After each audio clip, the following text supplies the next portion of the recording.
Yes? Perfect. Okay. So now we can begin. So this is a class in econometrics. So it's probably a good idea for me to start by going over what econometrics is, what it's used for, and the approach we're going to be taking. And then apply that before we get into theory. So the approach that we're going to be taking is what's known, and this is the standard approach in the vast majority of econometric practice, the vast majority of statistical practice. It's called the probability approach to econometrics.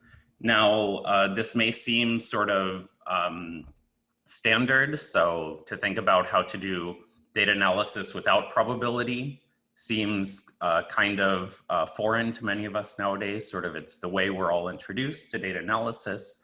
But originally, it was quite controversial. There were huge debates within the field about how we should think about data analysis. And using the formalism of probability was something that many strongly supported. Early in the 20th century, many strongly opposed. So Keynes was particularly opposed to the use of probability theory in econometrics. So was Frank Knight at the University of Chicago. They proposed various alternatives, but the approach based on probability was championed by a Norwegian economist by the name of Trygve Havelmo. And so he wrote sort of a manifesto, sort of a textbook called The Probability Approach to Econometrics in 1944 that formalized the approach of a group of economists known as the Econometrics Society, founded by Ragnar Frisch, who invented the word econometrics, to describe the unification of economic models and data analysis. And the approach that they took was that an economic model could be linked to economic data through probability. And so the idea behind this is that we have data which we can think about, we'll denote this by an X. We can think about our data as just a set of numbers.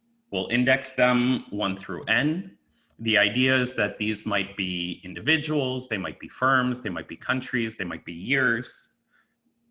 And these are collected by some measurement process, which, so there's some kind of accounting process where people write down some features related to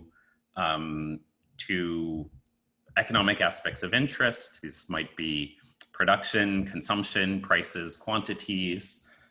This can be obtained by survey, by experiment. It can be obtained nowadays often automatically through administrative data, so data collected just in the business of going about whatever you're doing. So especially digital data now, we have quite a lot more of it. But the structure of this data is essentially just a bunch of numbers. And so the idea of relating these numbers to economic theory and to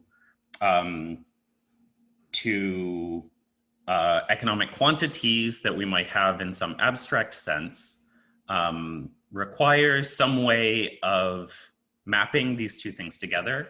And so the approach that we're going to take is that the map between economic theory and the numbers that we see in the data is through probability, which is a way of describing the uncertainty about these numbers. And so a probability model. Hey, David. Yeah? Real quick, I hear you writing, but I'm actually just seeing hello still on the screen. Oh, so it says sharing is paused. Resume share. Does that do it? Yes, Good. thank you. Okay, thank you so much. All right. So a probability model now is, we're going to denote this just by the capital Greek letter theta, and then we'll talk about what that means. But it's going to be a process which could have generated these numbers. And this is going to be related to an economic model of the kinds that you will see and have seen in various economic classes and disciplines. And these are going to be models that are quantitative, that describe relationships between economic forces, economic quantities, and they have some numbers inside of them. And what we'd like to do is relate those numbers described by things like supply curves and demand curves and best response functions and other more complicated objects that you'll see in your classes to the numbers that we see. And so the approach that we're going to take to that is probability. And so the question is, why would we want to do that? And what are the alternatives? And this will really depend on what we're using economics for. You might be using economic theory to make predictions about things that are going to happen. Something about, next year, what will economic output be? How fast will the recovery from the current recession go? Or how will this individual firm change its practices? You might be using it for policy, which requires a little bit more. You have to say some things about what would happen if you enacted a particular policy, if we extend this particular bill, what will be the change in economic conditions? Or you might just be using it for understanding, which is kind of a vague and ill-defined process, but empirically what happens is you read a paper that contains an economic theory, and after reading the paper, you nod your head and say, yes, now I understand what was going on in that economic situation. And people are satisfied with this, or not satisfied, depending on how much they felt that they understood. But in general, that involves some sort of description at a deeper level than whatever was going on. So all of these require some way of processing the info that we see in the world, either expressed sort of formally in a database, or informally just in terms of observations of things that we see. And making distinctions between possibilities of what's there and what potentially could have been there in different situations. And in economics, we can almost always express this using mathematical models. So examples, so theta might be a supply and demand model relating prices and quantities. It may be something like an asset pricing model. You might have something like CAPM, or a Heath-Jarrow-Morton model, or Cox-Ingersoll-Ross model, or all of these kinds of sort of relatively sophisticated financial models of stock markets, bond markets, and so on, that quantitatively describe how prices occur.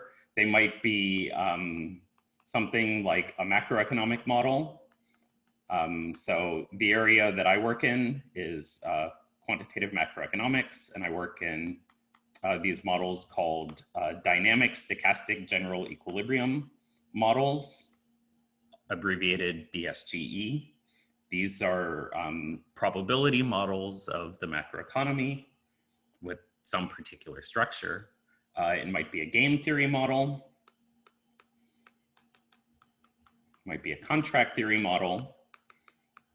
And all of these have objects inside of them that don't necessarily have a particular data representation. So take the example of a demand curve.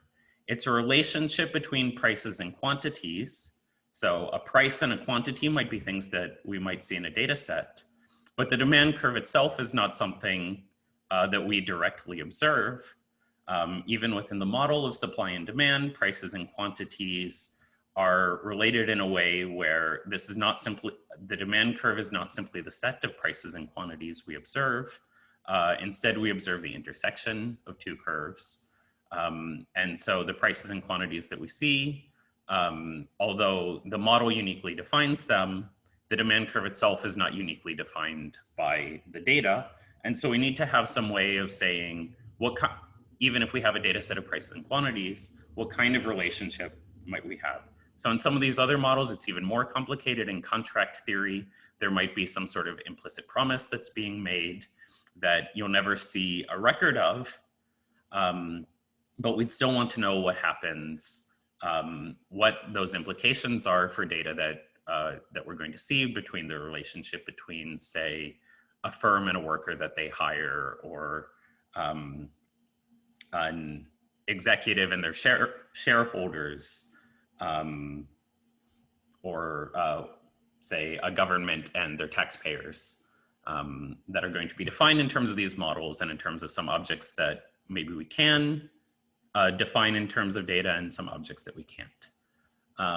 And so the problem with most of these models, almost all the models that you're going to see in your various theory classes, is that if you simply take your data set, your set of numbers, which might even be defined in terms of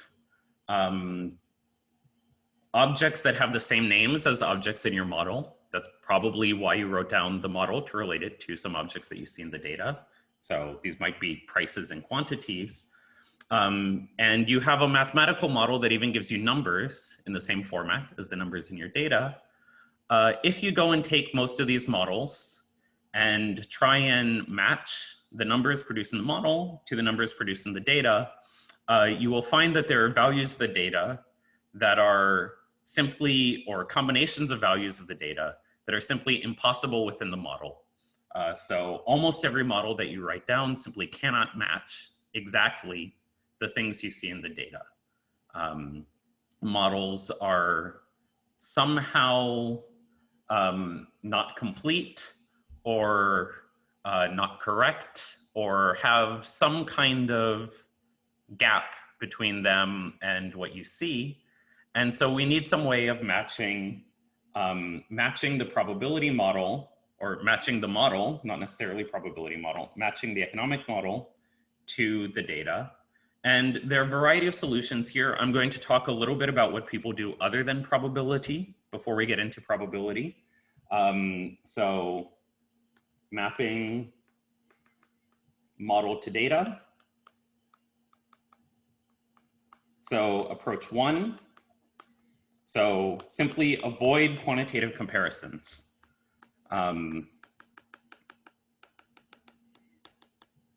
This is, in fact, the most common approach. People won't say that they're doing this, though if you press them, they are indeed doing this, which is to say that you have a model that's a quantitative model.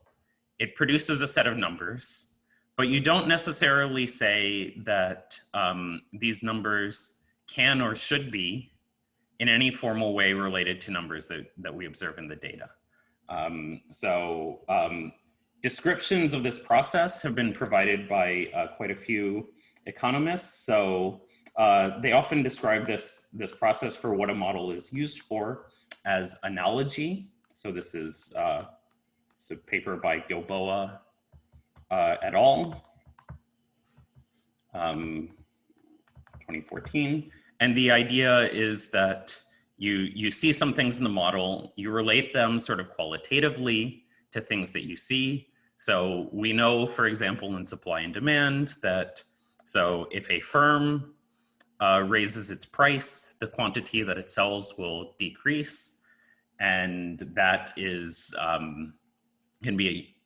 that thing that occurs in the model can be analogized to a decision that the firm makes without taking a stand necessarily on how much it will decrease, or how the prices and quantities we see in a particular data set relate to demand curves.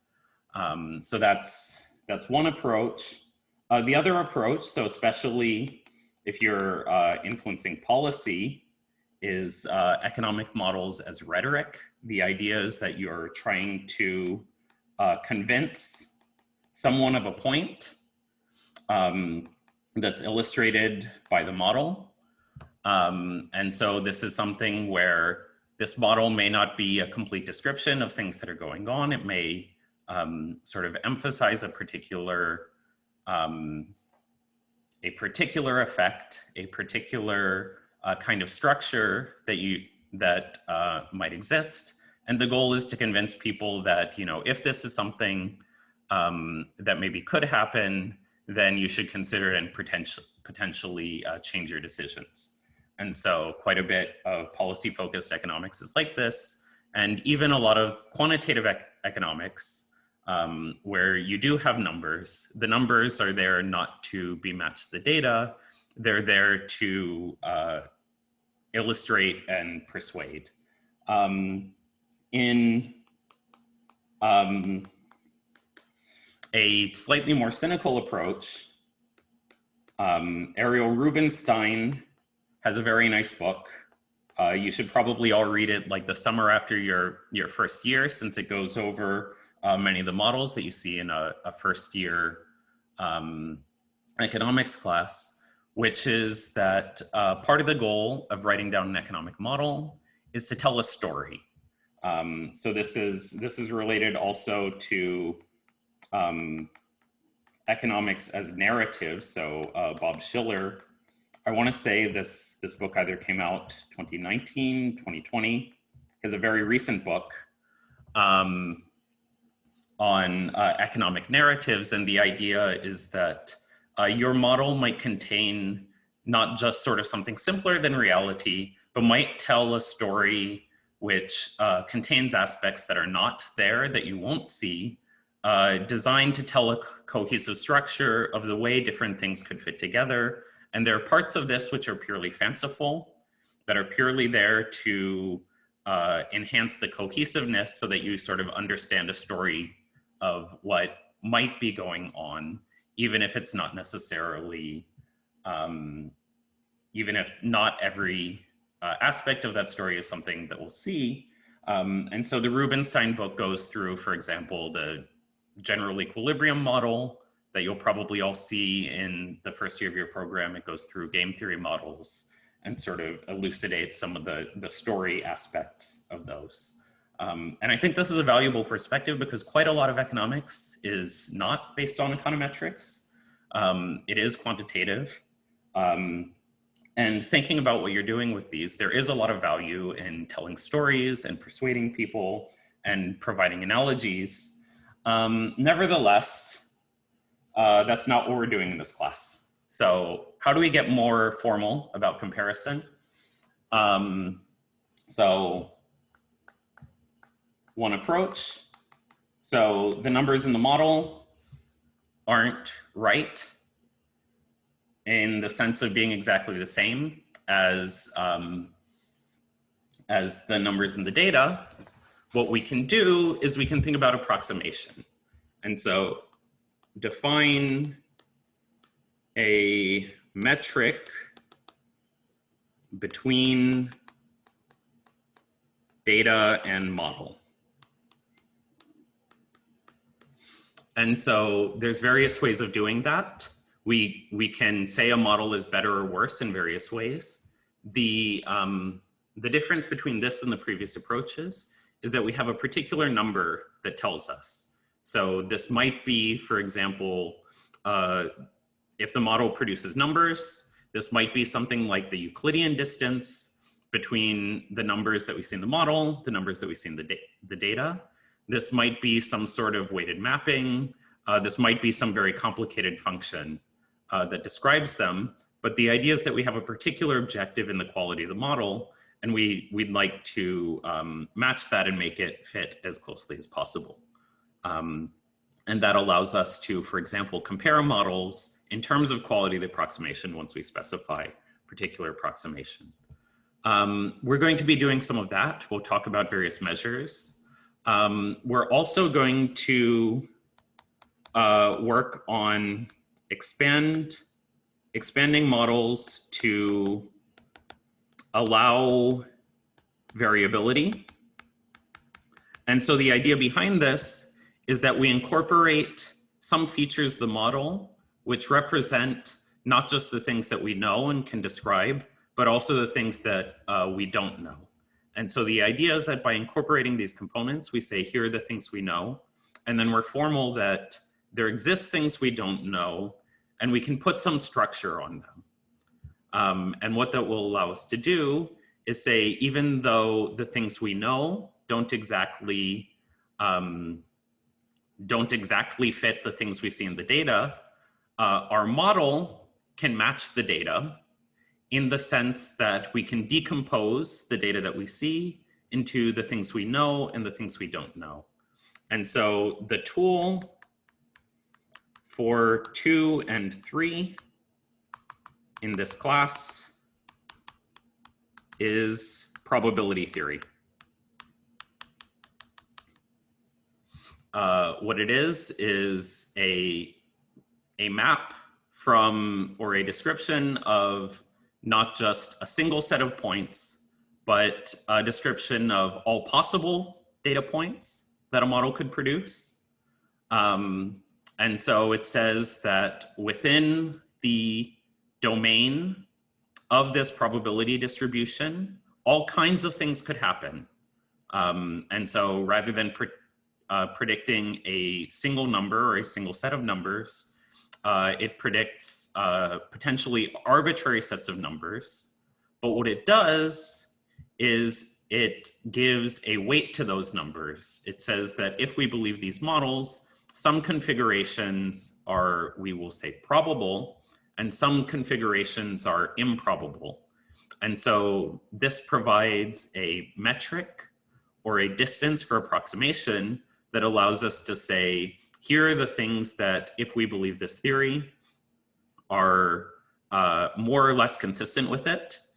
And so allows us to evaluate the quality of the model in that way, and also quantify not just sort of the distance, but also the extent to which the model is described by features that maybe are described by economic things that we can quantify precisely and want to learn about, and also through things that we don't necessarily know. And so how do we do this? Get a little bit more formal now.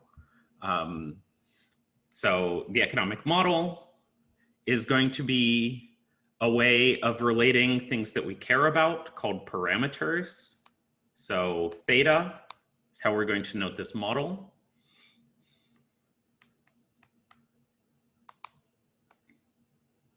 This is going to be a collection of parameters. So these are possible configurations of things that we might see that describe different economic or descriptive features of the world. These might be, for example, the elasticity of supply and demand in a supply and demand model, the risk aversion coefficient in a decision theoretic model, or simply means and slopes and averages in more descriptive models. And what we'd like to do is relate these to data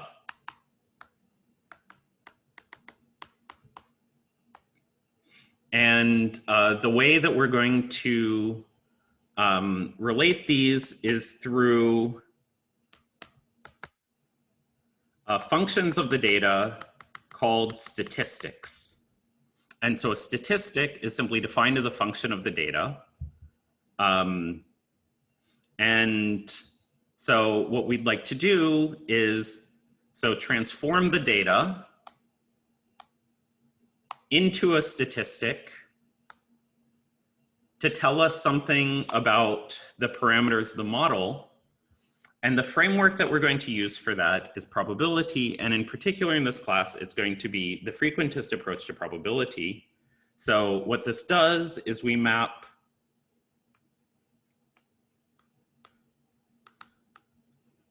parameters to a probability measure or a probability. We'll denote this with a P. So we'll put 2 bars in the P that should be in LaTeX. That's going to be a math frac P. So this is to note that this is a probability measure, which is an object that I'll be defining very shortly. And what this is a map that describes many possible realizations of the data. So it's not a map to a single data point, but it's a map to potentially the space of data or over the space of data. And we can think about it as generating in various ways with various weights, different data sets that we might observe. And then if we have this as our structure relating our model to our data, then we can say things about the statistics. In particular, we can construct a particular type of statistic known as an estimator. We'll often denote estimators with a hat.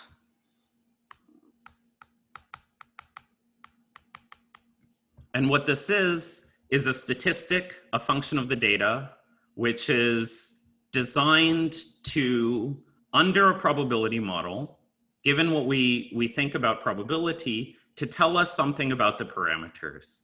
And so the idea behind this is that it maps to the space of parameters. And so given this, we don't necessarily know, for example, the elasticity of demand, the elasticity of supply, the coefficient of relative risk aversion, the slope of the relationship between object X and object Y, which is going to be the running example in our class. But we can construct something that ideally gets close to it. And so we need a sense of what close means. And frequentist statistics gives us a particular sense of that. What we're going to do is we're going to evaluate our estimators, our statistics, by their properties when applied to data, to all the data sets that could have been generated by a probability model. So we're going to say, we want to say for all theta in big theta, our probability model, for all possible configurations of the economic theory that we might want to observe, then that's going to map to a particular probability distribution. Then we're going to define some kind of distance between theta hat and theta. And we'd like that distance to be small. And what we'd like to say is that regardless of the true configuration, the true parameter, this probability, which assigns a weight to the possible data sets, is going to be such that when we construct a statistic, we assign a large weight to, under that statistic, to data sets that tell us that this theta hat and theta are close together. And so what that means is that in this sense, this theta hat and tells us something about the theta. And so what we want is something that guarantees that we're going to be small most of the time. So the probability that this distance is small is large. And so we're going to quantify relatively soon what small and large mean. But essentially this framework, so this framework is, so we want theta hat, we can't necessarily say exactly that theta hat is equal to theta. That's the ideal. But we want it to be probably approximately correct. This is a formal term.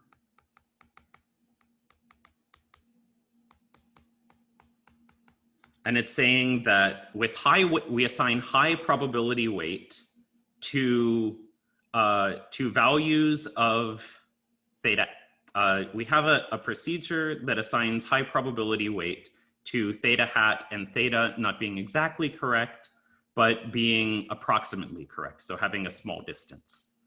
And so this seems like a pretty weak standard. In fact, it's a much stronger one than the sort of informal standards where, so when you go to your economic theory class, when you go to your financial theory class, and so on, you're expected to get the correct answer.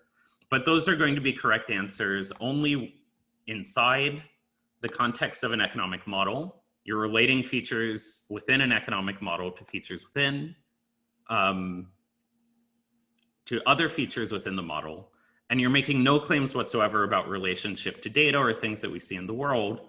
And so implicitly, you're using an approach where these are analogous or simply meant to evoke or describe or tell a story about things in the world.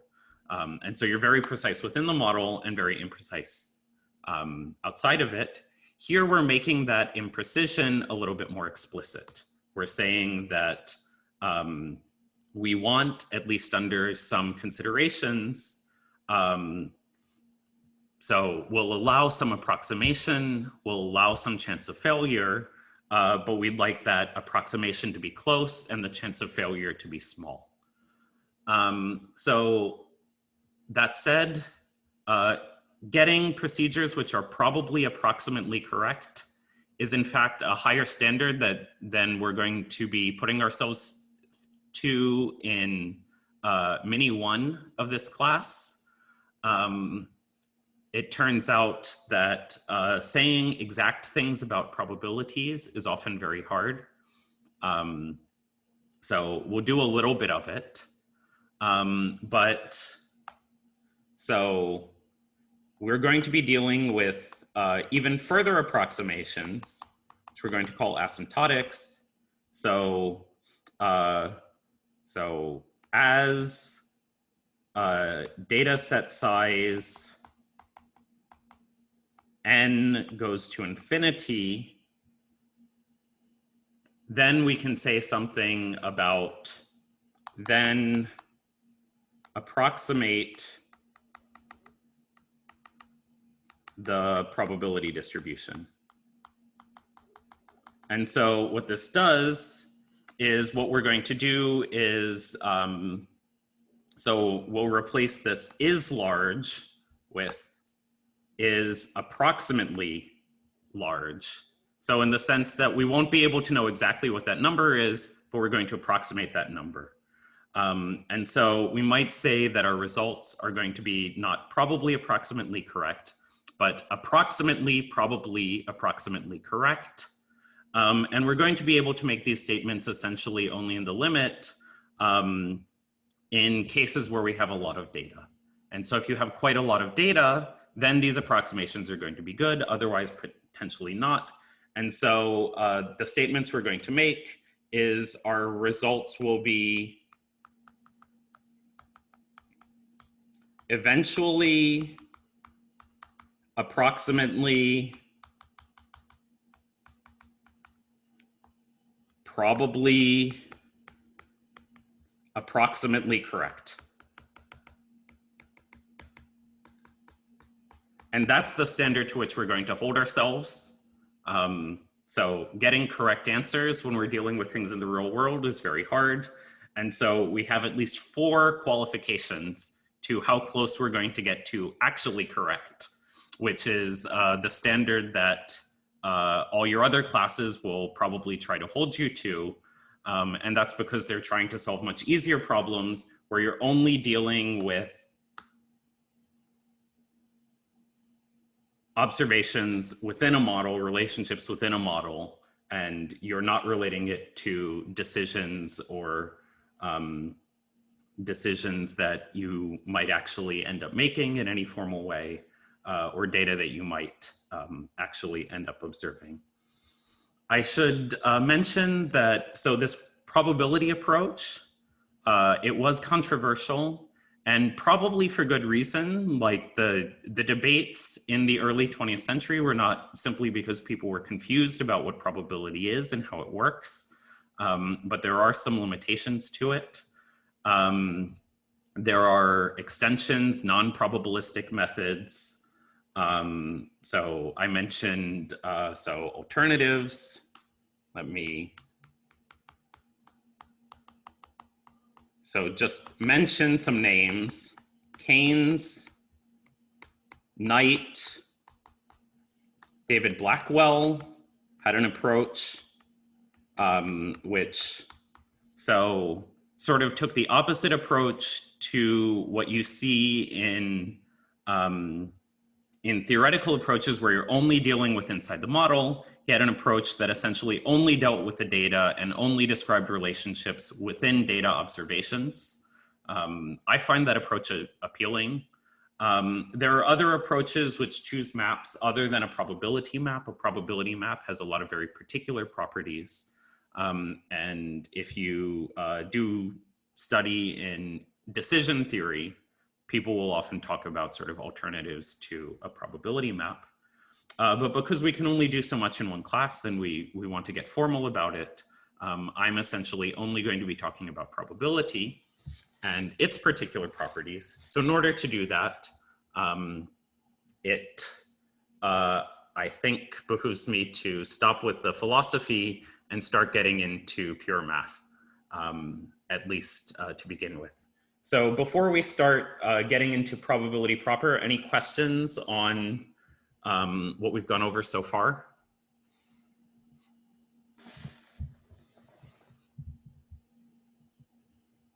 Okay, that's good. Now let's get to the formalism. So let's talk about probability and what it is. We're going to define a bunch of objects. We're going to give a lot of definitions. We're going to give we'll also give asymptotic definitions. We're going to give axiomatic definitions of a lot of these probability objects. You will, in an undergraduate class, maybe have seen some more applied definitions of these objects, characterizations of these objects, which aren't necessarily the same as definitions. We're going to be reasonably formal, but I'm not going to be proving every claim that I make.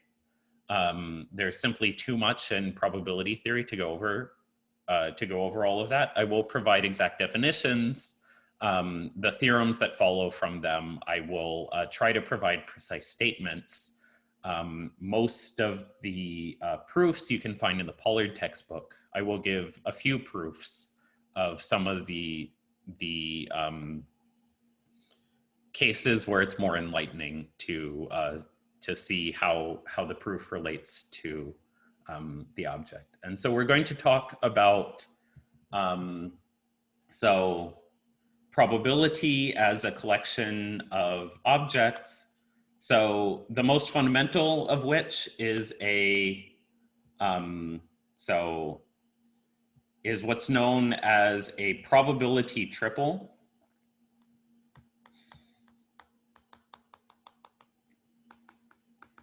So it's defined in terms of three things. So one is a set. Another is an object, which will require a little bit of explanation to say what its meaning is. So we're going to call that a sigma algebra or a sigma field. And then the third is a probability distribution or a probability measure. And so this is a space. This is a probability measure or a probability distribution. This goes by a lot of names. Let me say sigma field for now. And these three things together define what a probability is. And so we'll go over axiomatically what each of these things are, what their properties are. And then we'll define a bunch of objects that can be defined in terms of them, such as random variables, expectations, and then properties of random variables and manipulation of random variables like independence and conditioning. So the proofs are going to essentially all be in the Pollard book. It's not the place where I would recommend you begin. In terms of intuitions, I'd recommend the Betancourt chapter on probability theory for scientists and engineers. It also gives precise definitions. It gives a little bit more lengthy explanations of those definitions, and it has a lot of very nicely drawn diagrams. Michael Betancourt is an expert with graphic software, and diagrams are quite useful for understanding these things. I'm going to be giving you some very quickly sketched hand-drawn diagrams to describe some of these objects. So, all right, we have a probability space. So this probability triple or probability space, there's a little bit of ambiguity there because sometimes we refer to the set omega within the probability triple as the probability space. And the reason for that is that we couple this set omega with the other objects that define a probability space. And so what are these objects? So omega is simply a set, and it could be any set that you want.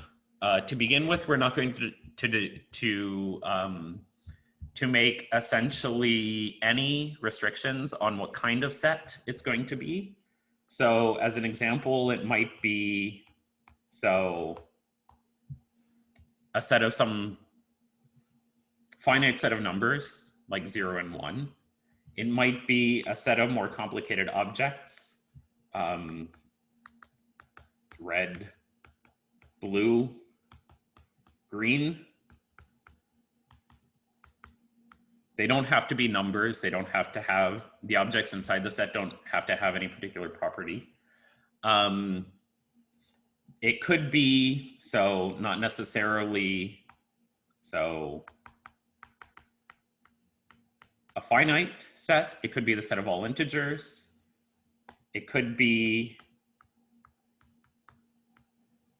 the closed interval 0, 1. So all real numbers from 0, 1. It could be the real line. It could be an abstract mathematical object like say a metric space or a topological space, or even a space that doesn't have any metric or topology on it. This is going to be essentially what this is all possible things that could happen, or all possible values that a variable could take. And so this is going to be, for example, let's say, so if it's a particular number, let's say it's the unemployment rate, that unemployment rate is a number between 0 and 1. If it's, let's say, a yes/no answer on a survey, we might be representing that as either yes or no, which might be the raw data that we see, or we might say that that's equivalent to the number 0 and the number 1, or the number 1 and the number 0. It's pretty arbitrary. And so these are the things that we'd like to describe. And then we'd like to deal, and this is where probability theory goes beyond set theory, we'd like to deal not just with the individual elements of the set, but we'd like to deal with objects known as an event. An event is just a subset of omega. And so ideally, or sometimes we might want to deal with any possible subset. But in practice, we often want to make some restrictions. It may often be the case that not every event, not every subset of the set of things that we want to consider is of interest to us, or is relevant to us, or is well defined. And so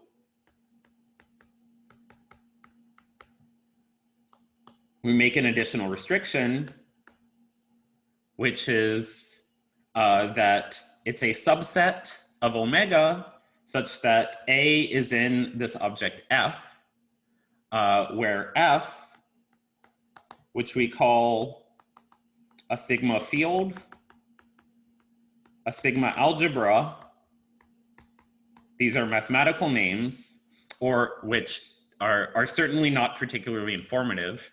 By the way, in some disciplines, it's common to denote F with the letter sigma, hence the name sigma algebra, sigma field. Probabilists maintain the name sigma field, but then call it F. Maybe that's for field, I'm not sure. Game theorists actually gave it a name that's meaningful, that tells you what it's for. They call it the information set. And what this is, it's a collection of subsets of omega with a set of properties. And so the idea is that it's not necessarily all the subsets in omega, sometimes it could be, but it's a collection of subsets that allows us to make sort of precise statements about it. And so I'm going to abbreviate such that with ST. That's going to be a phrase I'm going to be using so often that it deserves an abbreviation. And so it follows three axioms. So the first axiom is that it has to have something in it, some subset. And the subset that it has to have in it is the empty set. And so the idea behind this is that the subsets in the sigma field, the events are the collections of events that we want to make statements about, things that could possibly happen, or collections of things that could possibly happen. In any possible situation, one possible thing that could happen is nothing. The other possible thing that could happen is something. So at minimum, a sigma field must contain the empty set and must contain the full set omega. So either something happened or nothing happened. That's essentially, if you've defined omega, you know at least these subsets are relevant. The second is that if there is an event in F, which may be one of the previous events, or maybe some event that you've decided that you want to include in F, then a complement is also in F. So recall that a complement is defined as, so the set of omega in omega such that omega, little omega, is not in A. So anything that's not in A. And so in words, we can say that if we know that some event could have happened, then we also know that it could have not happened. And so this is basically one way of thinking about what an information set is that it's the things that the class of events, the class of things we might know could have happened, that we can logically infer from the existence of at least one of the things that we know could have.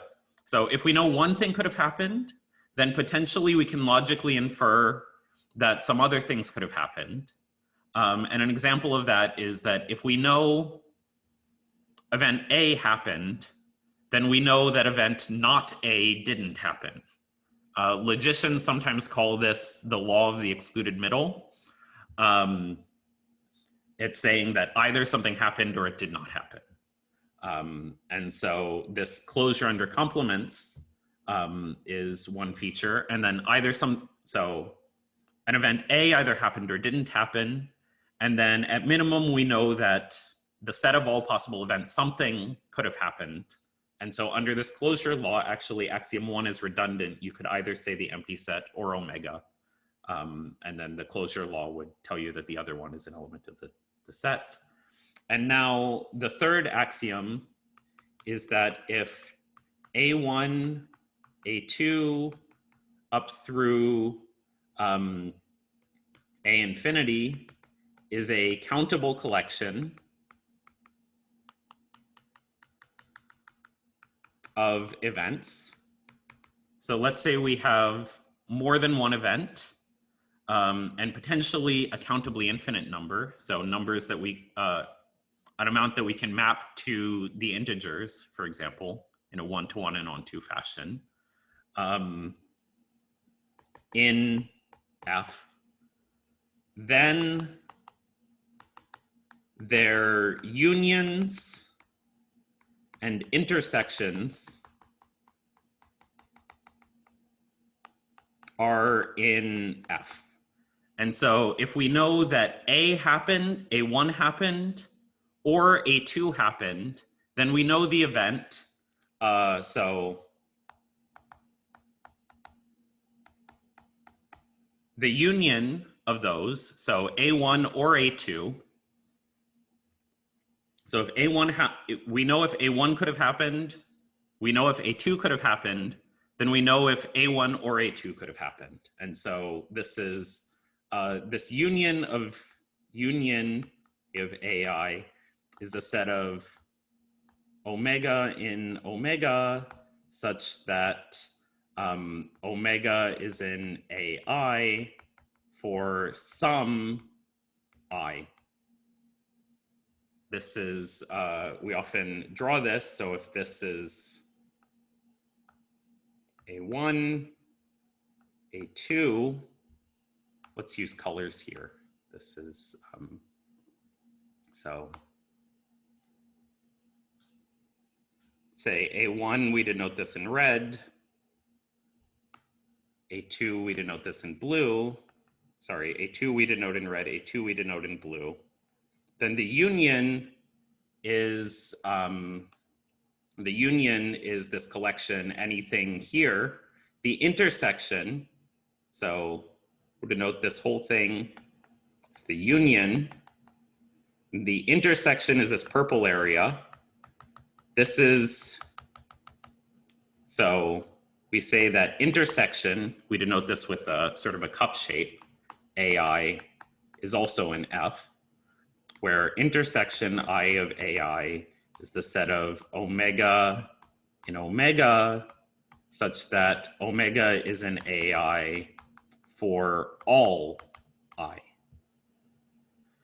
And so if we know that A1 happened and we know that A2 happened, then we know that the event, which is the intersection of A1 and A2, could have happened. And so this together, these three axioms completely define a sigma field. So we start with some collection of subsets of the things that could have happened. And then we extend it to all the sets that must be in the sigma field by these axioms. So we start with, we must at least include the full set, and then the complement of that, which is the empty set. If we've included a collection of sets, then we must include their complements. We must include their intersections. We must include their unions, because if we we know the possibility of some things, then we know that the things together or that the things jointly could potentially have existed. And then together, sort of applying these repeatedly, it can be shown that, so applying these rules together repeatedly gives us eventually a well-defined object, which is the sigma field, which is all the sets, all the subsets of omega that are of interest to us. So the question is, where does this come from in practice? So it will be helpful to give an example that illustrates this in sort of a minimal way. So let's say there's 3 possible things which will denote 0, 1, 2 that we might know could have happened. And let's say that you are told that either 1 or 2 happened. Or let's say here, let's start with, so let's say you are told, so you know that 0, 1, or 2 could happen, and let's say you are told that 0 could happen. So that's a single event. And so the question is, what do you know if you've been told that 0 can happen? Well, you know that, and that is sort of the single piece of information that you're given. What other things can you infer? You can infer whether nothing happened. So you know whether 0 happened or didn't happen. You can infer whether something happened, which is always. You can infer whether nothing happened, which is never. You can infer the set that you're given. If you've been told that 0 happened, you know that the event that 0 didn't happen did not happen. And so you have some information about the set 1, 2, which is the complement of 0. And then you know things about the intersections and unions of all of these. Together, this fully defines. So this is A, and then together, all of these objects are, so this collection is F. Note that what's missing from this collection is 1 and 2 individually, because you've not been told, for example, whether 1 or 2 happened. You only know that if 0 happened, either one or 2 didn't happen. And that's all you can infer about that. And so this is common in decision theory. It's common in game theory. It represents, so if I'm making strategic decisions about what my opponent will do, then I might know, for example, what they did, but I might not know all the possible things that they couldn't have done. I might know that that there exist things that they couldn't have done, but I might not be able to distinguish between them. And so the decisions that are relevant for me are the possibilities that are relevant for me are the sets in the information set. So there's some technicalities, and this is why probability theory gets a bad rap as complicated when you move to, so omega equals things like 0, 1, or the real line. So when things get uncountably infinite, I said countably infinite intersections and unions are well defined. I didn't say anything about uncountable. We can always define, so for any omega which has a topology, which is a collection of open sets,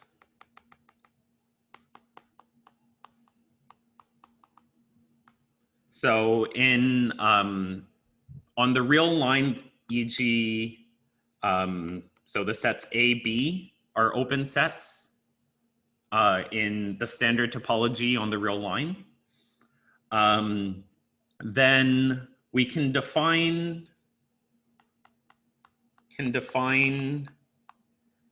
an F called the Borel sigma field, which contains all open sets.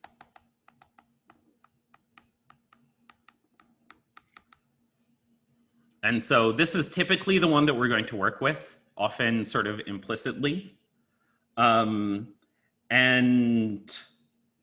So if it contains the open sets, we can work out, for example, that it contains, so if it contains the sets the open interval from A to B, so all the numbers from A to B, not necessarily including A and B, then by the rule of complements, it also contains, for example, the sets, so -infinity to A, union B, comma, infinity, B to infinity. So that's the complement of the set AB.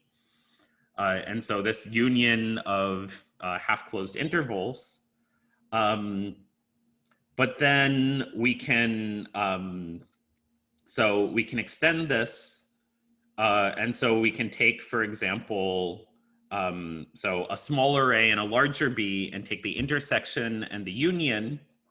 And so, for example, we can intersect this is in, so we'll call this sigma field, we'll usually denote it with a curly B. So this is in B.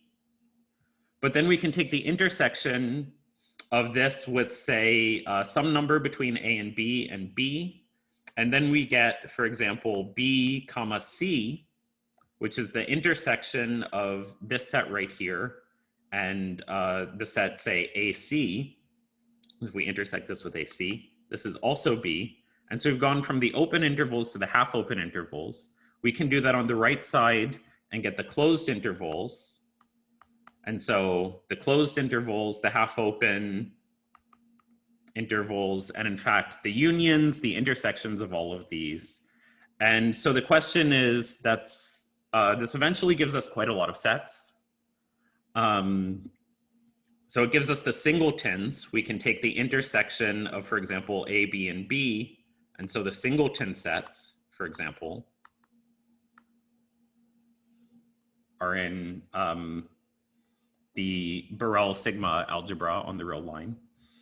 And then we might say, does that give us everything? Because we can take the union of all these singleton sets. And the answer, unfortunately, is no, because we can take the countable union of all these singleton sets. But if you've taken an analysis class, you might recognize that the real line is uncountable. And so the countable union of all the singletons can't be the entirety of the real line. Of a set of singletons can't be the entirety of the real line. And so it turns out that that there are sets of the real, subsets of the real line that are not in the Borel sigma algebra.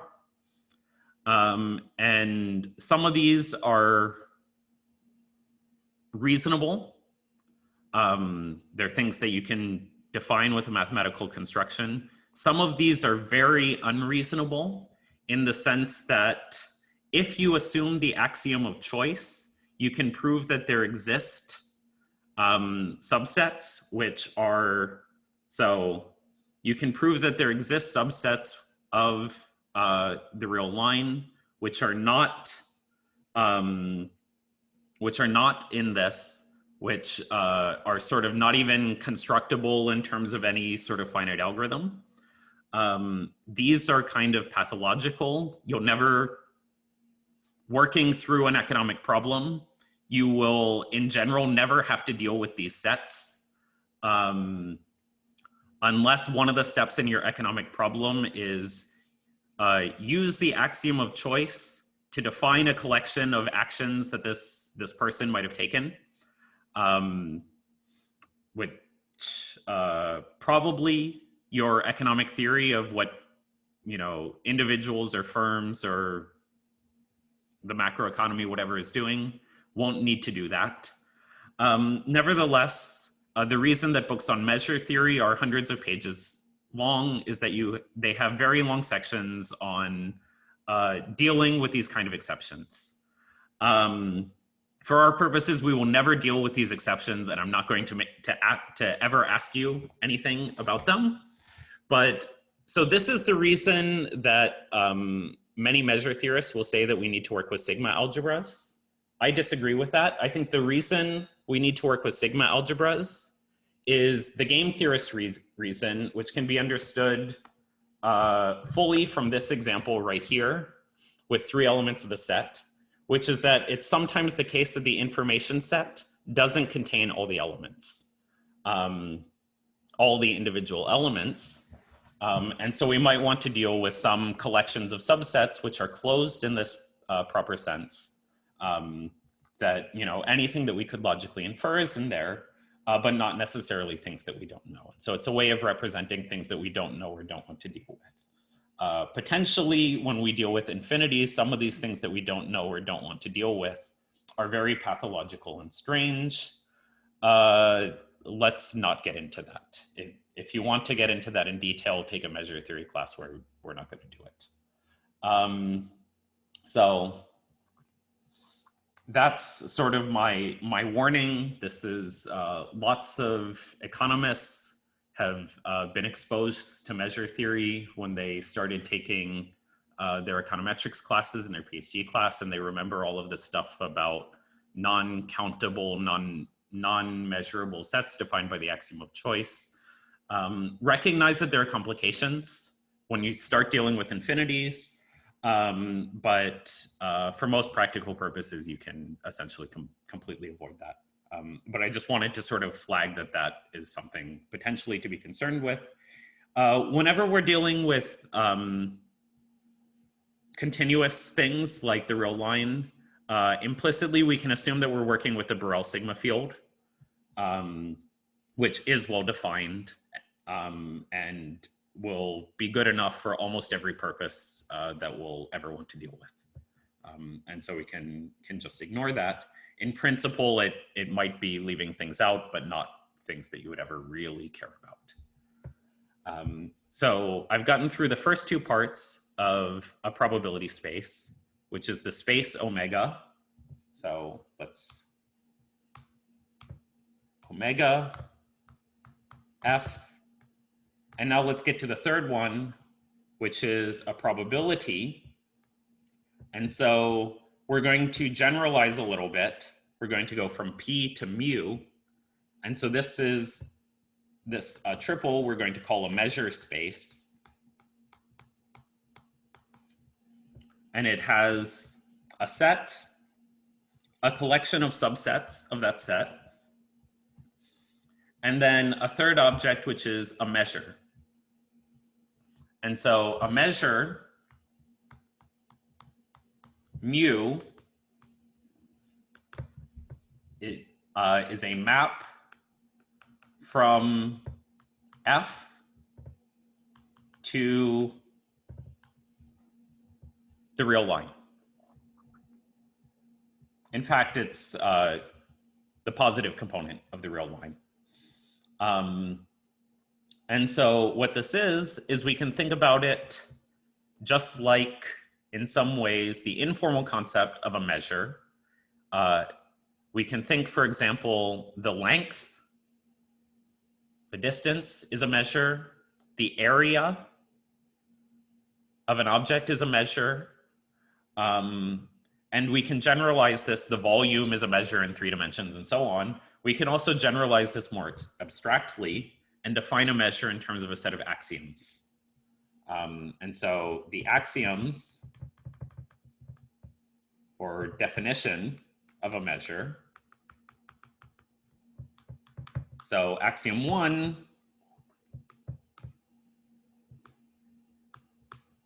is that it's non-negative.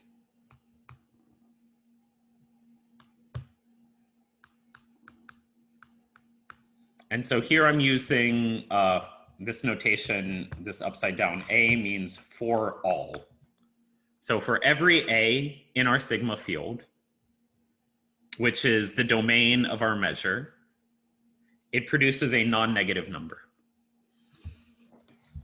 We can think about sort of abstract extensions where we might want to talk about negative length, for example, when we were dealing with signs, but for probability theory, we never have to do that. It's a non-negative number.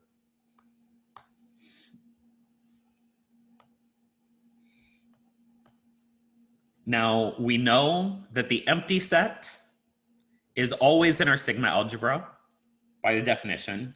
So what is the measure of nothing? Intuitively, and in fact axiomatically, it's equal to 0. And so if we take nothing and we want to assign a value to that in terms of a measure, we always give that the value 0. And now that defines the measure of at least one subset of interest. And now what do we do if there are other subsets? So if we have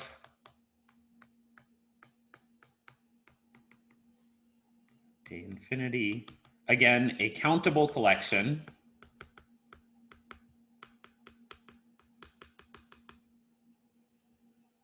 of disjoint sets in F, then the measure of the union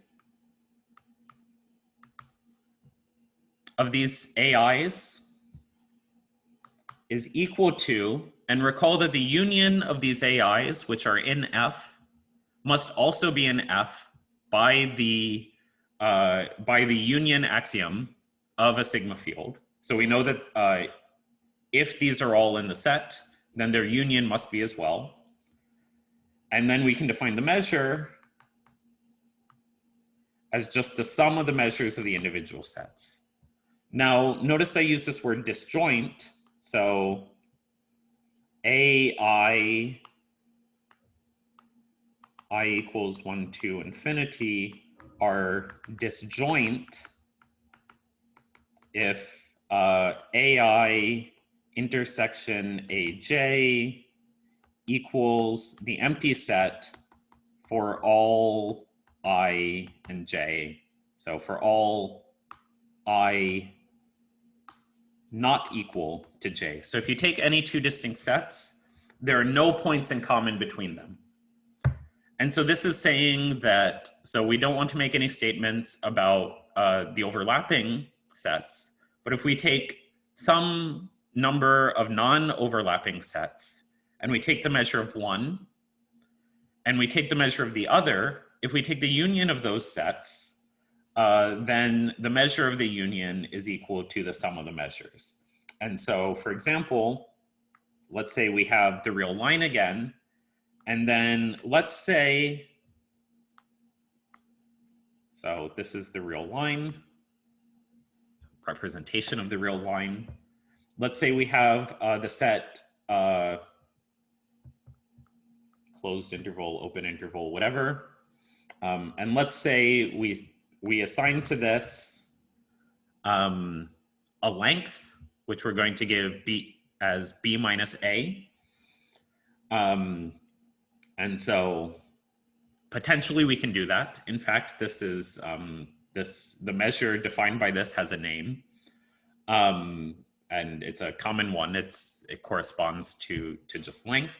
So suppose we have another set, CD, so D minus C, then the length of the union of these two sets is going to be the sum of these two. So it's going to be B minus A plus D minus C. And so the length of this total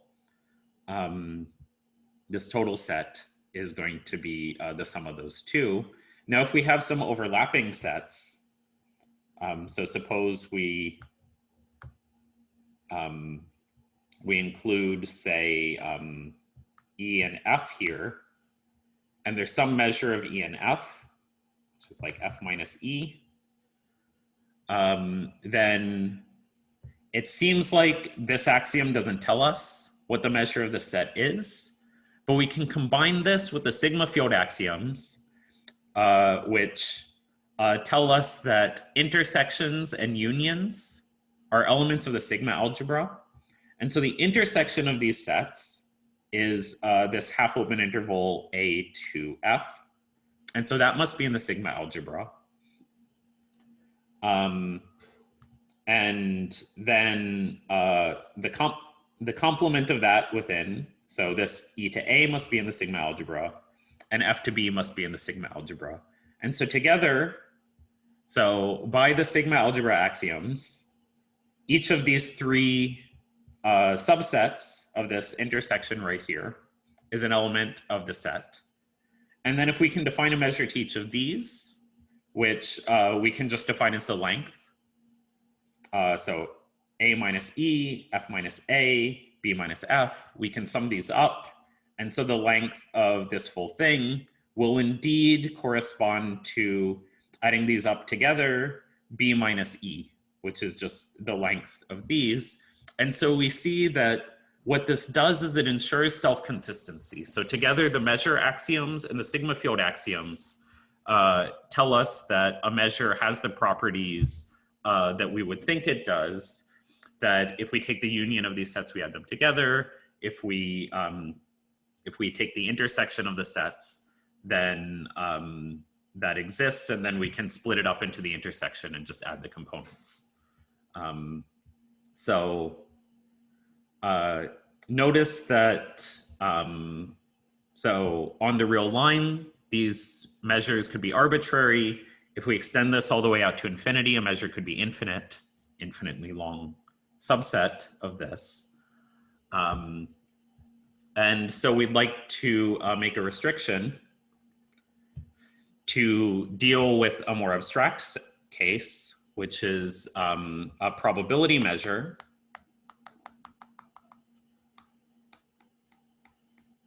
which will denote P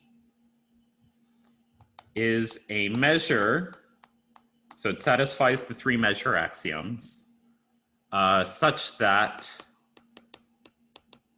P of omega equals 1.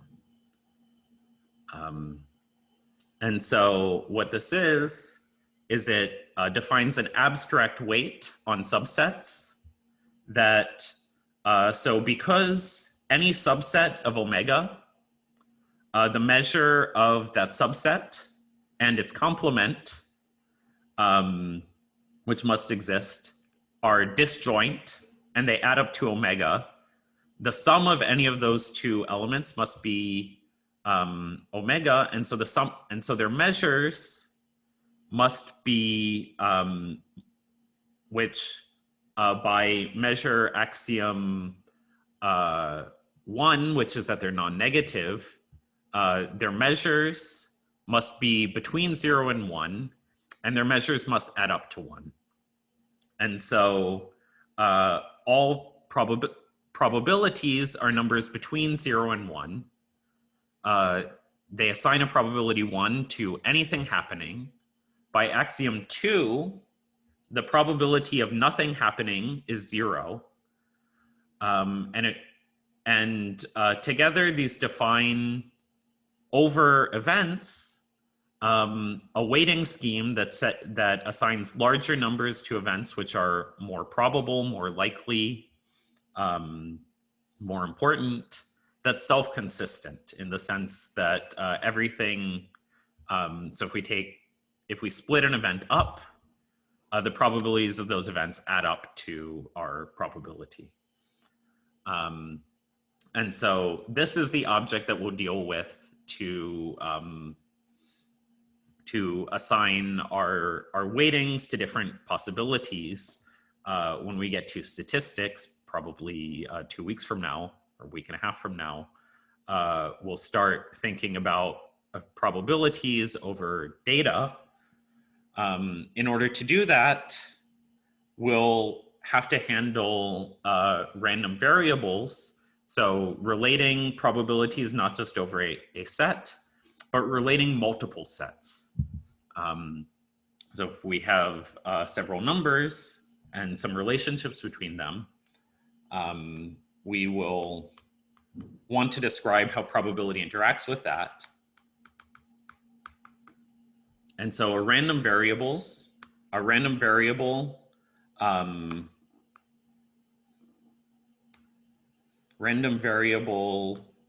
which will denote x, or sometimes x omega, if we're trying to really emphasize the relationship to probability theory, on a probability space,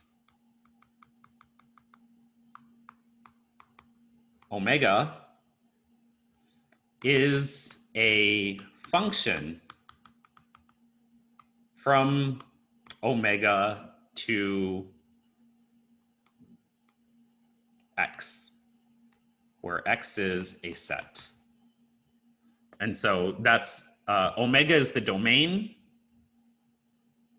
x is the range. So bold x is the range. And so for each omega in omega, x omega is in x. And so as an example of this, e.g., so if omega equals heads, tails for a coin, we might write that down.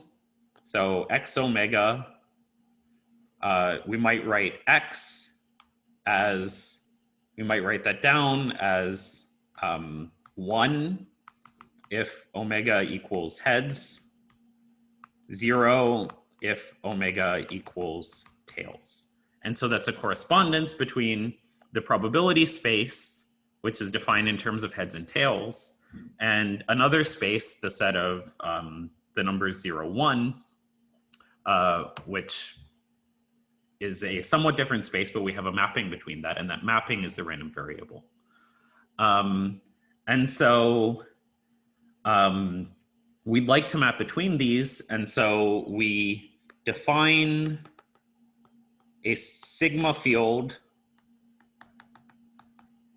on the set X. So X is a set, we can define a sigma field on it. And so let's call it curly X. That's not supposed to be a chi, that is supposed to be a script X. It's hard to draw that. And we'd like to make some restrictions. And so a random variable is not just any map from the space to the space. It's a map such that the probability structures are compatible. And so what we want to have is that, so X is a map such that for all B in X, the possible events in the space in which the range of X is, X inverse B, which is defined as the set of omega in omega, such that X omega is in B, is itself in F. And so we say X with this property is measurable. And so this is generally a weak requirement because we can define the sigma fields on X and B so that it's true. And in practice, whenever I say function, or whenever I say random variable, I will be assuming this measurability.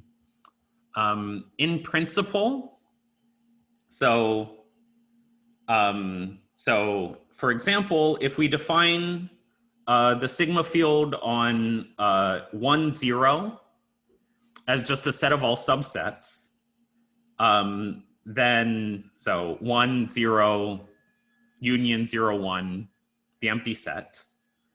And we define likewise the sigma field on omega, heads and tails, as the set of all subsets. Then this is measurable because if we take 1, this maps back to heads, which is a measurable set. If we take 0, it maps back to tails, which is a measurable set. If we take the union 0, 1, it maps back to the union heads or tails, which is a measurable set. And if we take the empty set, it maps back to the empty set. And so we've analytically verified measurability for our heads and tails to 0, 1 function. The only cases where it generally fails are if we're dealing with the original, so failure case. So let's say F is the one that I defined before. So 0, 1, 2. And then all the sets that must exist by the axiom, so 0, 1, 2, the empty set. So it's this set where there's this 1 and 2, but then if we let x equals, so let's say equals 0, let's say it's the function that adds 1. 1, 2, 3. If omega equals 0, omega equals 1, omega equals 2. If we take this function that adds 1, so x equals omega plus 1. If we take this function and we define, so x as, so all subsets of 1, 2, 3, then if we define the case where x equals 3, then that maps back to omega equals 2, which is not a measurable subset because we don't know it. And so the idea for measurability is a measurable function can't depend on things we don't know.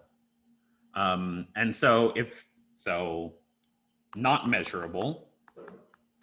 In contrast, so if we have x equals 1 if omega equals 0, and 2 if omega equals 1 or 2, so it takes the same value on 1 or 2, then the set x equals 2 maps back to 1 or 2, which is a measurable subset. And so basically measurability is a requirement that it only depends on events that we could possibly know. And so in a game theory context, this is you can only make decisions based on things you know, not based on things you don't know. And that's the restriction. I believe, over time. So I will continue with my discussion of probability theory next class. So any questions before we leave? I had a really quick clarification question. Sure. So when you define the sigma field in the bullet point number 3, you mentioned the countably infinite intersections and unions. So I was just wondering if the intersections have to be defined pairwise, or is that like? This is like, it's the intersection of all components. So this is the intersection here. We defined it as the set of omega in omega, such that omega is an AI for all I. And so it's not just, so if we have, for example, 3 of them,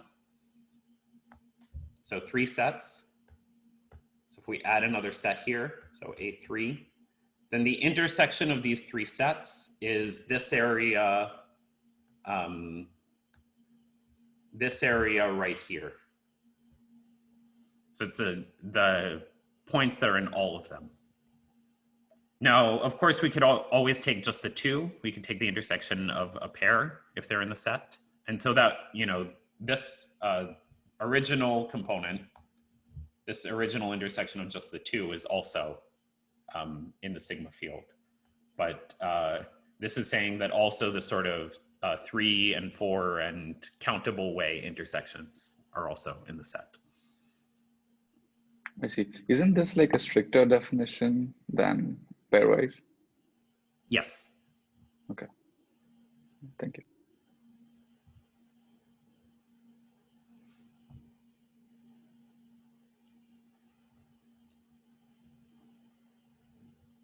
Okay.